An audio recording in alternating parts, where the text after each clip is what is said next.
This is the view now from the observation platform, panning around to the north. Not much there, just the toilet block. Now here comes the lovely view looking north and northwest. And here's Beck and Anna. Beck's taking lots of photos and footage with her brand new iPad that she bought in KL. So just walking along here to the lovely view of the south side of Langkawi Island. There's lots of resorts down there by the beach and places where you can take various boating tours, but yeah, pretty good view.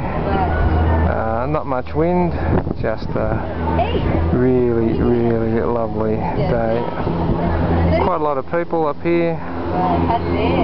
There's Beck and Anna checking stuff out, and again the other bit of the cable car that we are about to go on in a minute over there. But yeah, well worth the trip up here.